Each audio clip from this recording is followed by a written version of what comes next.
ऊना जिले का कल बढ़ेगा तापमान, जुटेंगे दिग्गज नेता। प्रधानमंत्री मनमोहन सिंह, लालकृष्ण आडवाणी और मायावती अपने अपने दलों के उम्मीदवारों के लिए करेंगे प्रचार।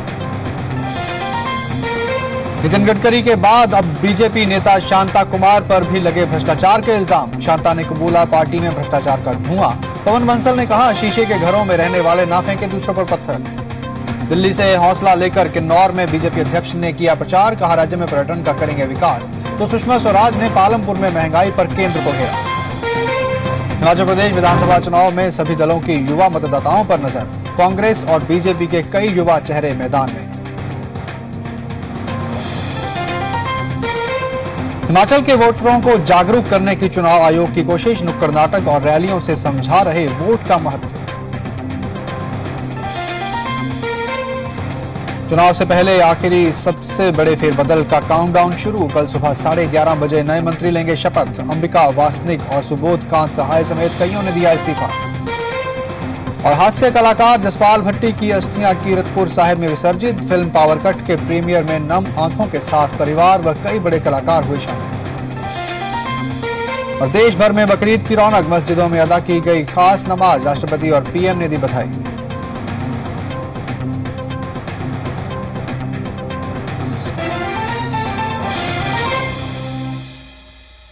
जी पंजाबी के विशेष बुलेटिन हिमाचल न्यूज में आपका स्वागत है। मैं हूं बलविंदर। सबसे पहले खबरें राज्य में होने वाले विधानसभा चुनाव से जुड़ी हुई, यानी कि मिशन शिमला 2012।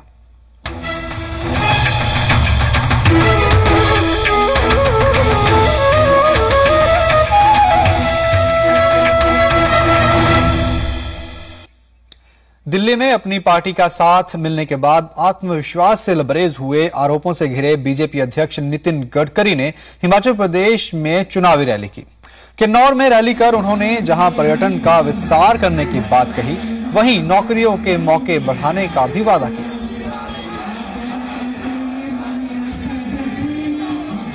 तो कल दिल्ली में जिस तरह से पार्टी ने साथ देने का वादा किया, पार्टी ने क्या साफ कर दिया कि हर हाल में वो नितिन गडकरी के साथ खड़ी है और उनके इस्तीफे का सवाल ही नहीं उठता। तो उसके बाद आत्मविश्वास से भरे हुए गडकरी जब हिमाचल पहुंचे तो यही आत्मविश्वास उनके चेहरे पर भी नजर आया।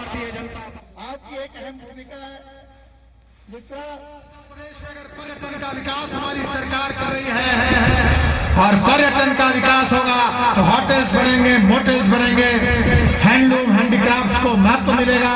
यहाँ की चीजों को, यहाँ के पिस्ता बादाम जो भी यहाँ होता है, सेब, इसकी इंडस्ट्रीज आएगी, यहाँ का उद्योग व्यापार बढ़ेगा, बेरोजगारों को रोजगार बढ़ेगा, पर्यटन बढ़ेगा, यहाँ के गरीब लोग धनवान बनेंगे। इधर बीजेपी की दिग्गज नेता सुषमा स्वराज ने भी आज पालमपुर में रैली को संबोधित किया और केंद्र को महंगाई की मार के लिए कोसने के साथ राज्य सरकार के लिए वोट की अपील की। और जब कभी महंगाई की चर्चा करो तो कुतर्क देते, ये तर्क देते। मैं आज कहना चाहती हूं, अगर मैंने कांग्रेस की सरकार को भ्रष्ट और संवेदनहीन कहा है तो इसलिए कहा है कि ये सरकार एक तरफ तो भीषण महंगाई से आम आदमी की कमर तोड़ रही है और दूसरी तरफ भ्रष्टाचार का नया रिकॉर्ड जोड़ रही है।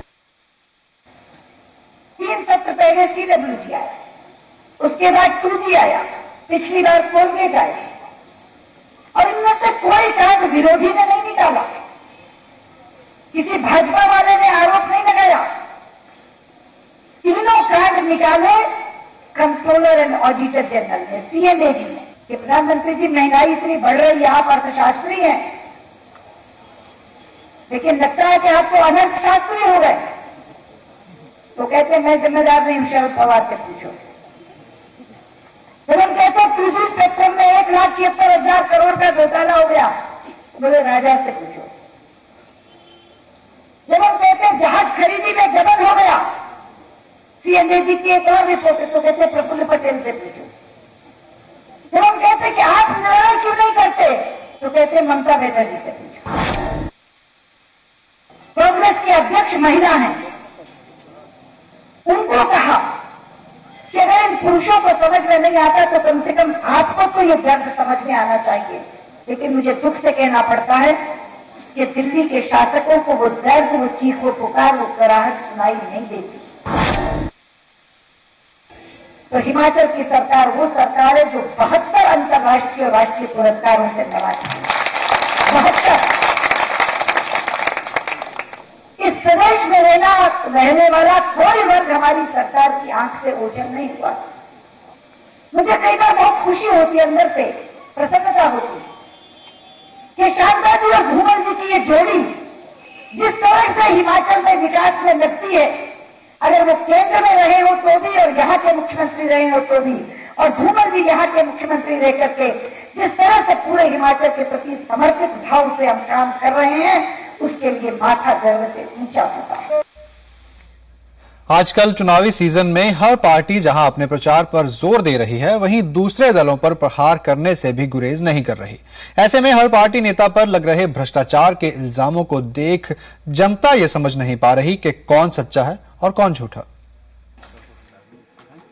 शिमला में पार्टी के दिग्गज नेता और हिमाचल के 2 बार मुख्यमंत्री रह चुके शांता कुमार ने पार्टी अध्यक्ष पर लग रहे भ्रष्टाचार के इल्जामों को जहां एक ओर नकारा तो दूसरी तरफ ये भी माना कि भ्रष्टाचार का धुआं अब भारतीय जनता पार्टी में भी फैल रहा है।